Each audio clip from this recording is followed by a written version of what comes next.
The Frog Prince. One fine evening a young princess put on her bonnet and clogs, and went out to take a walk by herself in a wood, and when she came to a cool spring of water, that rose in the midst of it, she sat herself down to rest a while. Now she had a golden ball in her hand, which was her favorite plaything, and she was always tossing it up into the air, and catching it again as it fell. After a time she threw it up so high that she missed catching it as it fell, and the ball bounded away, and rolled along upon the ground, till at last it fell down into the spring. The princess looked into the spring after her ball, but it was very deep, so deep that she could not see the bottom of it. Then she began to bewail her loss, and said, "Alas! If I could only get my ball again, I would give all my fine clothes and jewels, and everything that I have in the world." Whilst she was speaking, a frog put its head out of the water, and said, "Princess, why do you weep so bitterly?" "Alas," said she, "what can you do for me, you nasty frog? My golden ball has fallen into the spring." The frog said, "I want not your pearls, and jewels, and fine clothes, but if you will love me, and let me live with you and eat from off your golden plate, and sleep upon your bed, I will bring you your ball again." "What nonsense," thought the princess, "this silly frog is talking. He can never even get out of the spring to visit me, though he may be able to get my ball for me, and therefore I will tell him he shall have what he asks." So she said to the frog, "Well, if you will bring me my ball, I will do all you ask." Then the frog put his head down, and dived deep under the water, and after a little while he came up again, with the ball in his mouth, and threw it on the edge of the spring. As soon as the young princess saw her ball, she ran to pick it up, and she was so overjoyed to have it in her hand again, that she never thought of the frog, but ran home with it as fast as she could. The frog called after her, "Stay, princess, and take me with you as you said," but she did not stop to hear a word.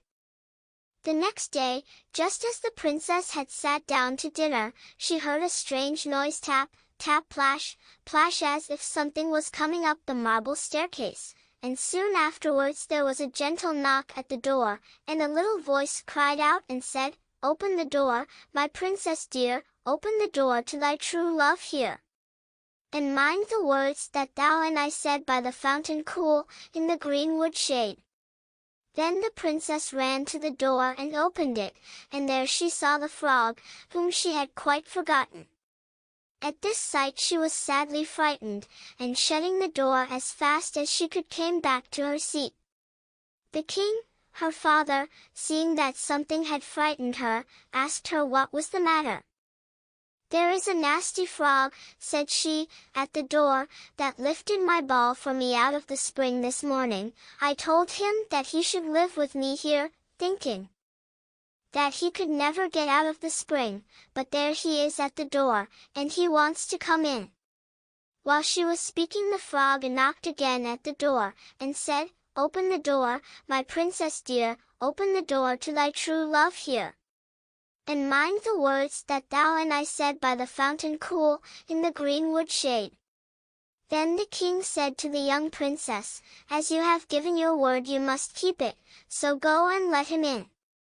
She did so, and the frog hopped into the room, and then straight on tap, tap, plash, plash from the bottom of the room to the top, till he came up close to the table where the princess sat. "Pray lift me upon chair," said he to the princess, "and let me sit next to you." As soon as she had done this, the frog said, "Put your plate nearer to me, that I may eat out of it." This she did, and when he had eaten as much as he could, he said, "Now I am tired, carry me upstairs, and put me into your bed." And the princess, though very unwilling, took him up in her hand, and put him upon the pillow of her own bed, where he slept all night long. As soon as it was light he jumped up, hopped downstairs, and went out of the house. "Now, then," thought the princess, "at last he is gone, and I shall be troubled with him no more." But she was mistaken, for when night came again she heard the same tapping at the door, and the frog came once more, and said, "Open the door, my princess dear, open the door to thy true love here. And mind the words that thou and I said by the fountain cool, in the greenwood shade." And when the princess opened the door the frog came in, and slept upon her pillow as before, till the morning broke. And the third night he did the same. But when the princess awoke on the following morning she was astonished to see, instead of the frog, a handsome prince, gazing on her with the most beautiful eyes she had ever seen, and standing at the head of her bed. He told her that he had been enchanted by a spiteful fairy, who had changed him into a frog, and that he had been fated so to abide till some princess should take him out of the spring, and let him eat from her plate, and sleep upon her bed for 3 nights. "You," said the prince, "have broken his cruel charm, and now I have nothing to wish for but that you should go with me into my father's kingdom, where I will marry you, and love you as long as you live."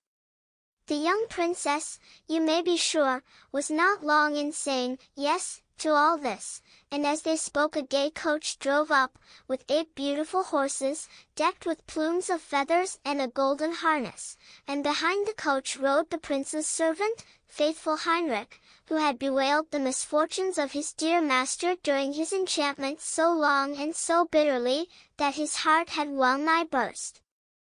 They then took leave of the king, and got into the coach with 8 horses, and all set out, full of joy and merriment, for the prince's kingdom, which they reached safely, and there they lived happily a great many years.